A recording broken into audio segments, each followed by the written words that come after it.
నమస్కారం. Putta Mahesh Yadav TDP MP, Eluru MP. ఇతను pilot Rohit Reddy అని బీఆర్ఎస్ మాజీ ఎమ్మెల్యే. అతను ఫామ్ హౌస్లోనూ గెస్ట్ హౌస్లోనూ మీద పార్టీ వెళ్ళాడు.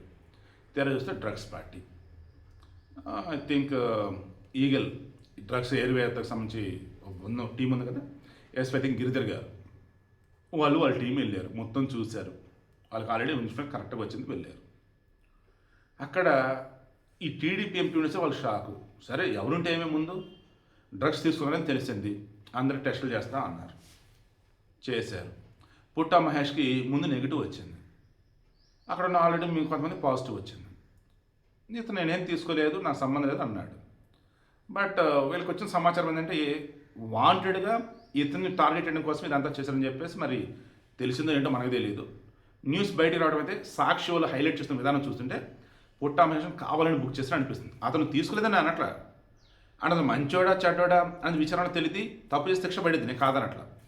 బట్ అందరిని వదిలేసి పుట్టా మహేష్ని ఈ వైసీపీలు సాక్షులు హైలైట్ చేస్తూ చూస్తుంటే పక్క ట్రాప్ అనిపిస్తుంది. ఏం చేయలేము ఇంకా. మరలా రీటెస్ట్ చేస్తే అప్పుడు డ్రగ్స్ తీసుకున్నారని తెలిసింది.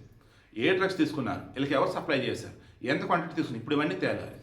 సో ఈవిడ మెయిన్ ఇంటెన్షన్ మొన్న గతంలో టీడీపీ ఎంపీ, టీడీపీ మంత్రి అని చేస్తుండే ఆదినారాయణ రెడ్డి అనుకుంటా, వాళ్ళ కొడుకు అతను డ్రగ్స్ తీసుకుంటే పట్టుబడ్డాడు. ఇలా చెప్పుకుంటూ పోతే అధికారంలో ఉన్న వాళ్ళు కానీ, అధికారంలో ఉన్న వాళ్ళ తాలూకు బంధువులు కానీ, డబ్బు ఉంది అంటే, సెలబ్రిటీలు అంటే మరి డ్రగ్స్ పిచ్చండి నాకు అర్థం కావట్లేదు. అందరూ కాదు, కొందరు.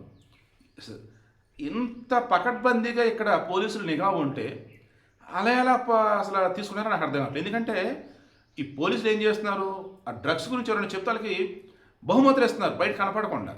దానికోసం చెప్తారు కదా. ఇప్పుడు నేనే ఉన్నానండి, పార్టీకి వెళ్ళా, డ్రగ్స్ ఏదో తేడాగా ఉంది, నాకు డ్రగ్స్ అలవాట్లేదు, కానీ ఒకసారి ట్రై చేద్దాం అని చెప్పేసి అక్కడ ఉన్న మొత్తం నన్ను ఫోర్స్ చేస్తే సరే ట్రై చేశాను. కిక్కు రేంజ్లో ఉంది, అమ్మో నాకు తేడా కొడుతుంది, నా వల్ల కట్టదని నుంచి బయటకు వచ్చాను. అప్పుడు నాకు అనిపించింది ఎదవలు ఇది తీసుకుంటున్నారా అని నాకు అనిపించి నేను పోలీసుకు ఫోన్ చేసి చెప్పాను, నా డీటెయిల్స్ బయట పెట్టొద్దని. ఇంకా నన్ను వదిలేస్తారు, అడగా చెక్ చేస్తారు, మొత్తం దొరికేసింది. అప్పుడు నేను సేఫ్, వాళ్ళని తిరుక్కోవటం వాళ్ళు ఎవడైనా చేయొచ్చు, లేదా డ్రగ్స్ తీసుకుని ఎంజాయ్ చేశాను నేను. ఈలోపు నాకేమనిపించింది, ఎంజాయ్మెంట్ అయిపోయింది, ఆ ఎదలు ఇంకా ఎంజాయ్ చేయకూడదు, లేదన్నప్పుడు వాళ్ళు ఇంకెంతమంది అలవాటు చేస్తారని అనుకొని వీళ్ళు పోలీసులు చెప్తే నాకు బహుమతి కూడా ఇస్తారు కదా, నగదు బహుమతి రివార్డ్ అని వాళ్ళకి చెప్పి అలా పట్టించవచ్చు. ఏం జరిగింది ఏంటో తెలియదు, కానీ పుట్టా మహేష్ అయితే భయంకరంగా హైలైట్ చేస్తుంది వైసీపీ వాళ్ళు అది. సో అంతిమంగా నేను చెప్పేది ఏంటంటే రీసెంట్ టైమ్స్లో కంటికి తైలేపులా కనిపెట్టుకు తిరగాల. ఆ ఎమ్మెల్యే, మాజీ ఎమ్మెల్యే పైలట్ రోహిత్ రెడ్డి, ఆయన బీఆర్ఎస్ ఉన్నప్పుడు కాంట్రవర్సీలే, ఇప్పుడు కాంట్రవర్సీలే. మరి ఆయన సర్కిల్ మరి ఎందుకు ఈ రేంజ్లో మళ్ళీ ఎంజాయ్మెంట్ అంటే ఇలా చేస్తున్నారంటే అర్థం కావట్లా. విచారణ గట్టిగా నడుస్తూ ఉంది.